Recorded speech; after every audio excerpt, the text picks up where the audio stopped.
Now let's talk about dental implants. Dental implants are permanent fixtures that replace the root of a missing tooth with a metal post. This post is topped with a crown, bridge, or denture. Implants integrate with the jawbone, providing a secure and stable fit. They help preserve the jawbone, preventing bone loss. But they are generally more expensive and require surgery, which includes a healing period.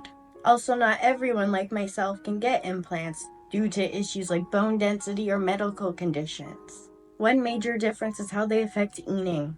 With traditional dentures, you might have to avoid hard foods like apples or nuts because they can dislodge. But with dental implants, you can enjoy all your favorite foods without worry. If you're seeing slippage while you eat, try DensureFit Silicone Reline Kit. This silicone provides a secure, suction-snug fit that keeps your dentures in place, making eating as easy as taking hard candy from, well, anyone. So which is better for you? It depends on your needs, lifestyle, budget, and dentist recommendation. Got questions or personal experience to share? Drop them in the comments. And as always, smile like no one's watching. Bye!